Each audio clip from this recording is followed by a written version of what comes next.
after 15 incredible years in service to this community. Marty has been a tireless champion on the council for the people of the 13th Ward of Chicago, and his residents regularly tell me that his constituent services are second to none. Whether you needed a pothole fixed or branches removed from the sidewalk or a form filed or even your lawn mowed, Marty and his team would be there for you. So, Marty, congratulations and thank you for your years of service and your dedication.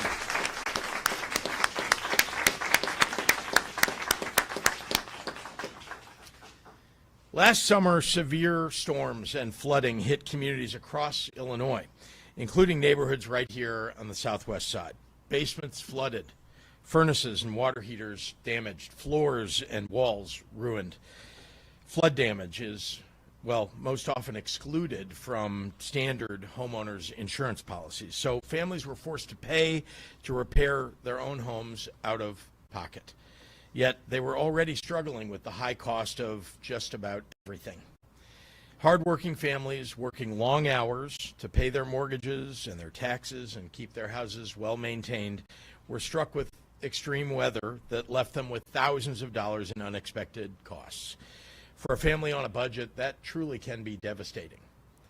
But when Illinois' working families needed help last year, help that state government requested on their behalf, help that historically the federal government provides, the Trump administration turned their back. Relief for Illinois families whose homes were damaged by severe storms, crucial assistance that could have helped them rebuild their homes and their lives, was denied. And we saw that happen in not just Illinois, but in state after state. When disaster strikes, people should not have to wonder whether their zip code or their party affiliation will determine whether they get help. A flooded basement does not care whether you are a Democrat or a Republican. Families trying to make their homes safe again should not be caught in the middle of a partisan game. We are all Americans, and we deserve a Congress and a president that works for the good of everyone. So as we have time and again throughout the past year and a half, the state of Illinois is stepping up where the federal government is failing our people. Today, with the signing of Senate Bill 3925, we are giving communities another tool to help homeowners recover. This bill allows the Southwest and Northwest home equity assurance programs to provide direct rebates to families whose residences have been damaged by floods. Those entities will be able to reimburse in a timely fashion up to $1,000 of flood-related costs for households. That allows for necessary repairs in the short run for homes and a little more breathing room for families. Families who are trying to figure out how to pay for repairs while still paying their mortgage, let alone their groceries, gas, utilities, and beyond. This bill unlocks up to $1,000 to help people move forward with their lives rather than fall further behind because of the federal government's corruption of purpose. I want to thank a few people who are here whose commitment to Illinoisans helped to deliver this relief. First, Senator Mike Porfirio, Senator Selena Villanueva, Representative Angelica Guerrero-Cuellar. I want to thank all of them for their partnership and their leadership in the General Assembly. It really does matter who you elect and who you send to Springfield to represent you, and this is just one example of great leadership leading to real results for their local residents and residents all across the state. Victoria Gaspar of the Southwest Home Equity Assurance, thank you for being here. And Ivy Ellis of Northwest Home Equity Assurance Program. Of course, Alderman Marty Quinn. And a special thank you to Mary Navarez for sharing your story with us today, which you'll do, I know, momentarily, for putting a face on this issue and reminding all of us why this work matters.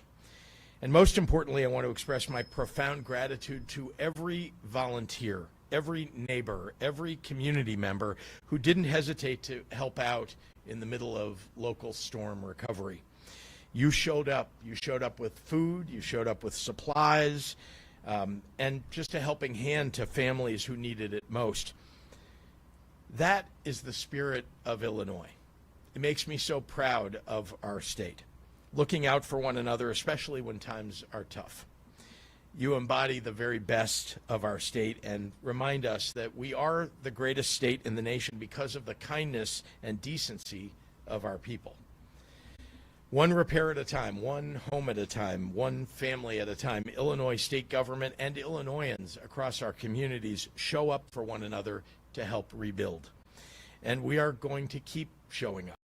Illinois will continue to pursue every dollar of federal assistance that our communities are entitled to. We will continue to fight for our residents. And when Washington refuses to help, we will keep fighting for you while we find ways to help each other.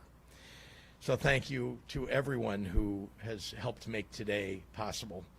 And with that, I will hand this podium over to a real leader for the people of his community, Senator Mike Porfirio. Senator.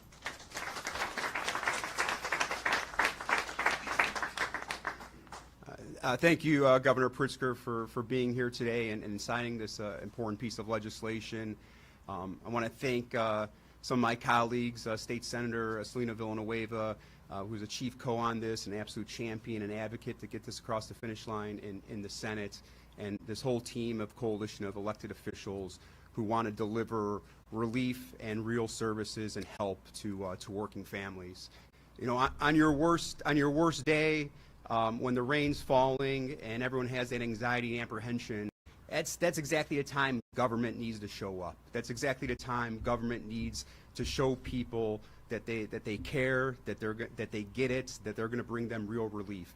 So I think this legislation is a display of bringing direct relief, delivering real results to residents, and showing them that we're there for them, restoring that faith in government. And so I'm really happy to see this piece of legislation signed into law, and want to hand it over to the House sponsor, a great partner, a great leader in this community, Rep. Angie Guerrero-Cuellar.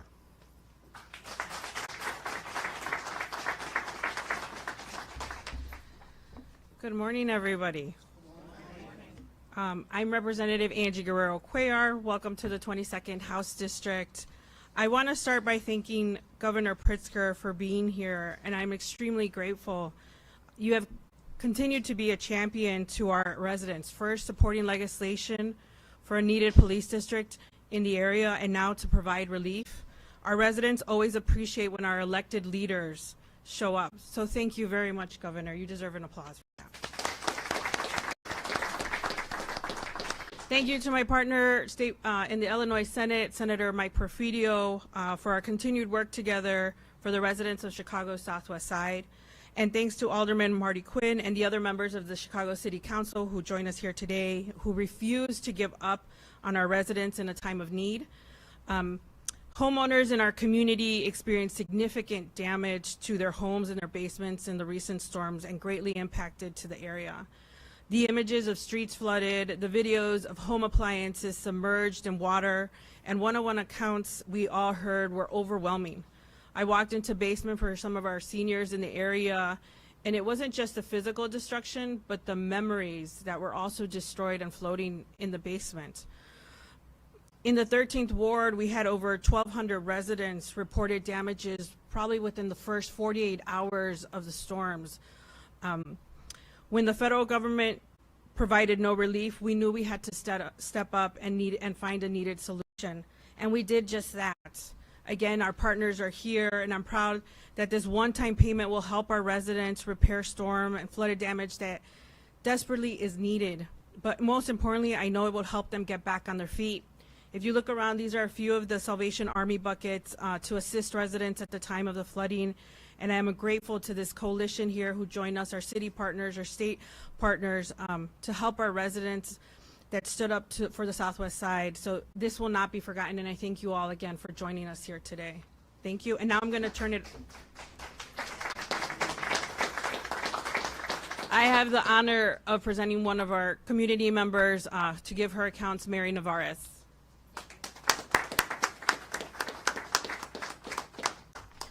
Good morning. I'm grateful to be joining all of you today. My name is Mary Navarez. I'm a resident of the 13th Ward and a homeowner who experienced terrible basement flooding during the recent storms. In fact, I live just a block from here. I did not know what to do when I saw the damage, but I knew I can go to Alderman Quinn and Rep. Guerrero-Cuellar's office for some answers. So I showed up at their office the next day and inquired about what to do and to see if there was any help to be provided. They assured me they would do everything they could to help me and all my neighbors who experienced in the same disaster. We later got word that the federal government would not be helping. But thanks to the persistence of the officials and city and state level, we are here today. I want to say thank you to all of you. I especially want to thank Governor Pritzker for signing this bill. He stepped up for our community when others did not. My neighbors and I are eager to get back together with our lives, but mainly grateful. And thank you all.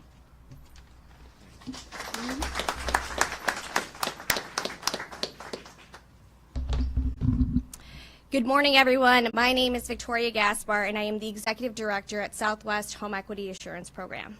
I stand here today with my colleague Ivy Ellis-Obutri, the Executive Director at Northwest Home Equity Assurance Program, as well as my Commissioner, John Kurtovich. I would like to thank Governor Pritzker, State Senator Mike Porfirio, State Representative Angie Guerrero-Cuellar, and State Senator Selena Villanueva, and Alderman Quinn. Because of their work, members of the Home Equity Assurance Program now have a direct path to flooding relief. For those of you that do not know us, the Southwest Home Equity Assurance Program is a state of Illinois neighborhood stabilization program created in 1988. We are one of 3 equity districts established on Chicago's southwest and northwest sides.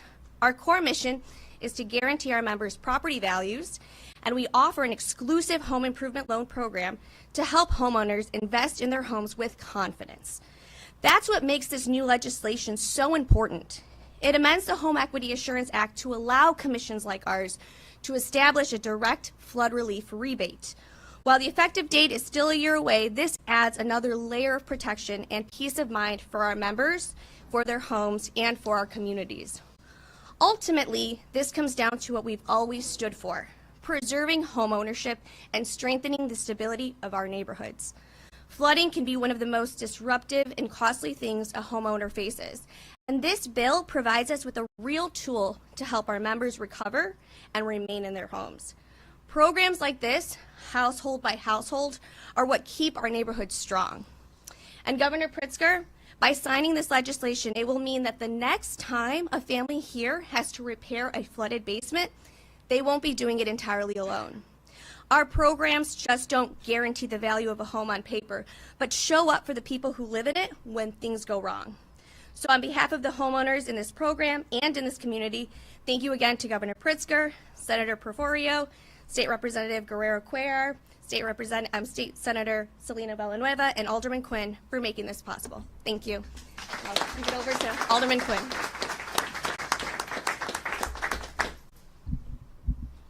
Good morning. I'm Marty Quinn, Alderman of the 13th Ward. I want to begin by thanking Governor Pritzker. We cannot thank you enough for stepping up for our community at a time when others would not. Governor, we applaud your leadership in ensuring our local residents have relief and from the recent storm damage and flooding when our federal government turned its back on us. It should be noted that this is not the first time the governor has stepped up for this community. We've been in a knockdown, drag-out fight for a new police district, and the governor stood right by our side, signing the bill that authorizes the state to transfer a piece of property to the city of Chicago. Governor, it should come as no surprise we haven't given up that fight. Of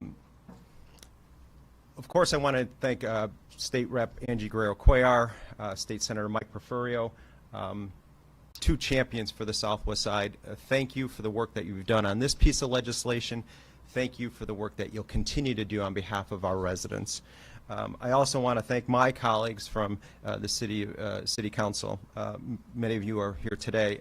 Michelle Harris, Nicole Lee, Helu Gutierrez, Ray Lopez, Derek Curtis, Silvana Tabares, Felix Cardona, Samantha Nugent. I thought I saw Stephanie Coleman.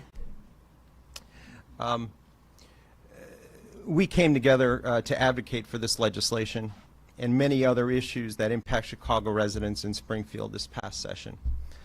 I'm proud of that coalition and this partnership and how it worked to ensure our communities and our residents receive the support they deserve. This one-time payment will help restore people's homes and their lives and get them back on their feet and get our communities moving again. Thank you to everyone that's involved today. I now invite the governor to sign the bill. If possible, if members of the city council could come and join us, squeeze in a little bit, that would be fantastic. Thank you all.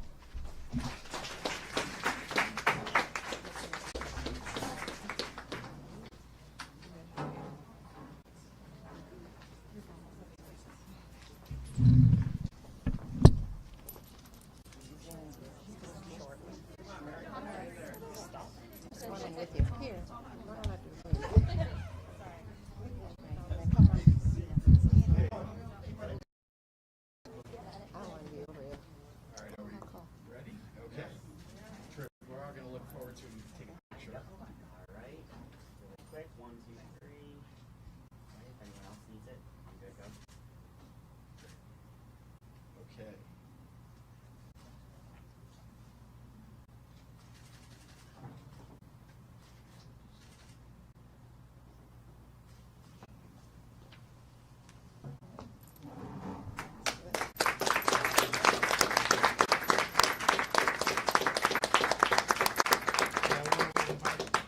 They're good. They're on either side of me. I'm going to step aside. Bill sponsors right here. Maybe we can get rid of the chair.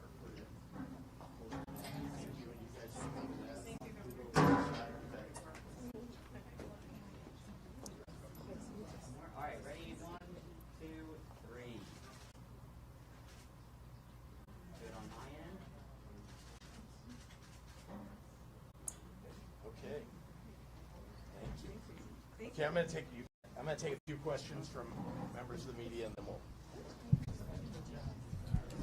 call it a full bill signing. Yes. Yeah.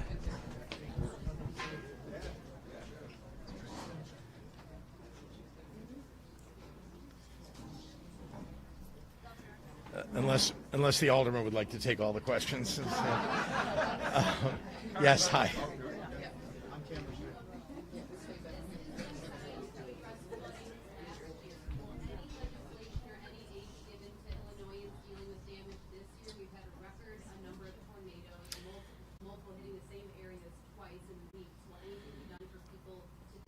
Well, look, let me start by reminding everybody that the federal government, the Congress, and President Trump have defunded the Federal Emergency Management Agency, and it has affected people all across the entire nation. And this is, when people are in their very worst moments and they need help, and historically have gotten help from the federal government. That's precisely when the federal government does step in, because it can happen anywhere. It can happen in a red state, it can happen in a blue state, it can happen to friends of the president, it can happen to people the president doesn't like. Important to remember that in that context, if we don't receive, and we have received in some cases, support from the SBA, for example, for loans, for families, for businesses, we've also in some cases received disaster assistance. So to be clear, it hasn't happened always that we're not getting support, but more often it is that FEMA is just deciding not to support.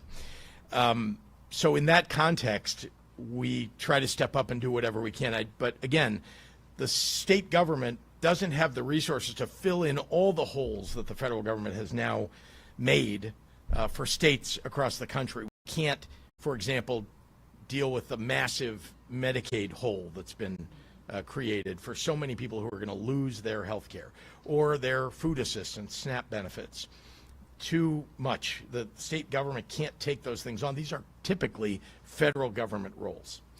So in answer to your question, with regard to the damage that's more recently been done, we are still in process of trying to receive the aid from the federal government. Indeed, we have sued the federal government. Our great Attorney General, Kwame Raoul, has taken the federal government to court over a number of these circumstances.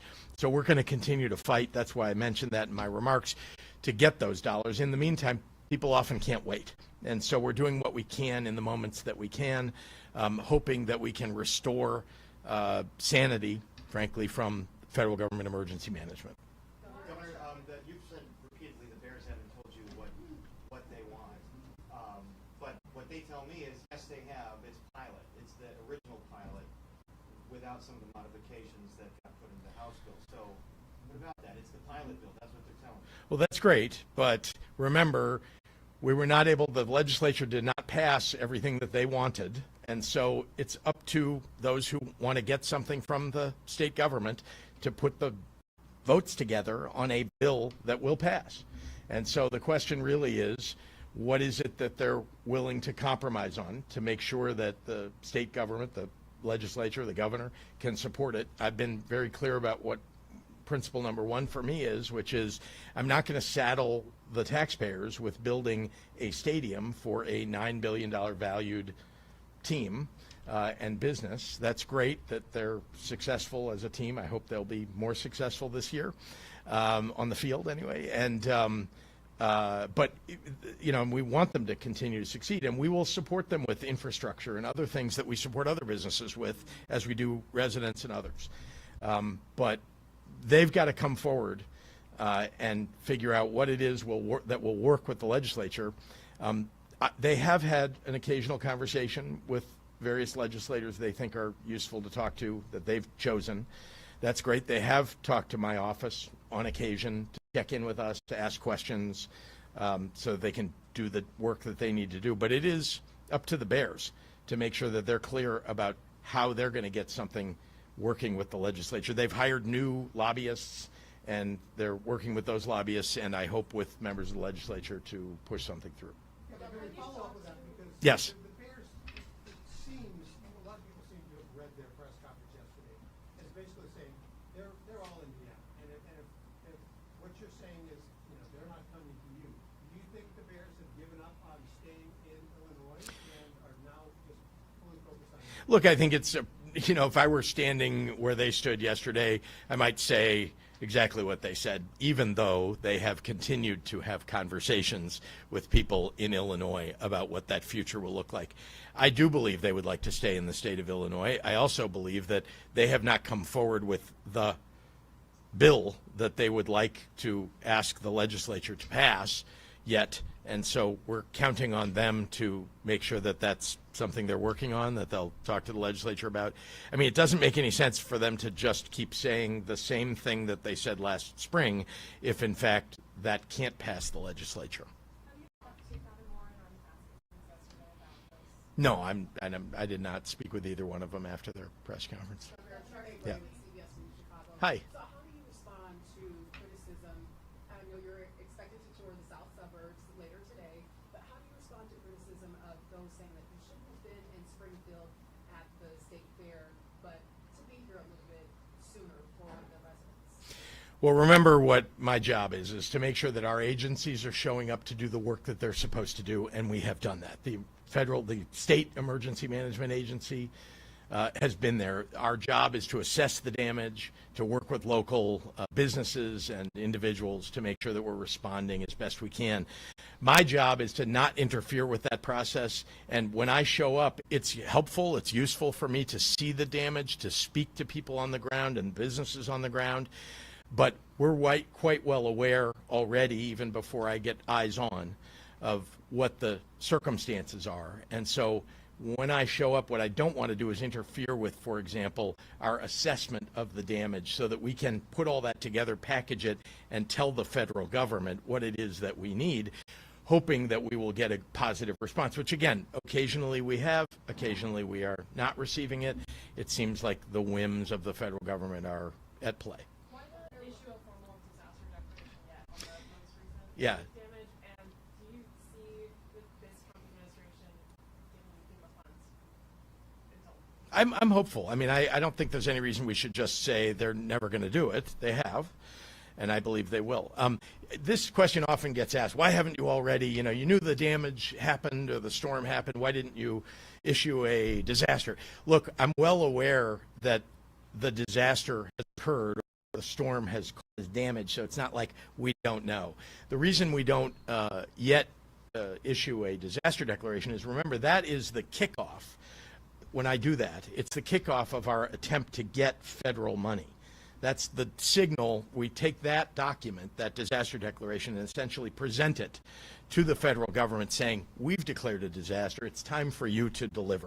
And so it doesn't need to happen on day one. The recognition of the damage and making sure that our agencies are showing up to do the work on the ground is important. And we do that every time. But that official declaration is really part of a paperwork process.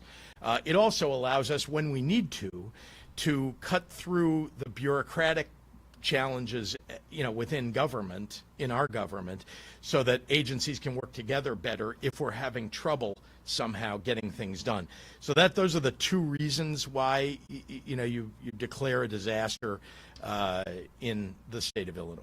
Governor Mike Braun in Indiana called out the National Guard to help with some cleanup. Have you had any conversations about that, and will you call the National Guard to help some of these communities clean up? So once again, we have a variety of agencies that are responding to these storms. It kind of depends on where it is and what other resources exist in a local community.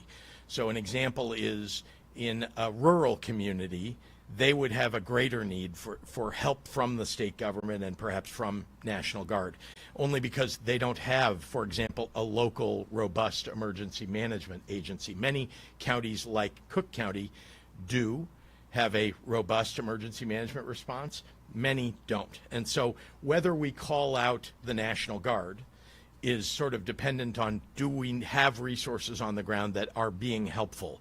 It isn't like the National Guard fixes everything because we sent, new people in wearing uniforms. It's really a question of, are there enough either police, emergency management, cleanup crews, et cetera, at the local level? And if not, then we would send the National Guard in. But it doesn't mitigate the damage. It's really where they can't do the cleanup fast enough, where there is a disaster that has led to a lot of injuries that local officials can't manage through.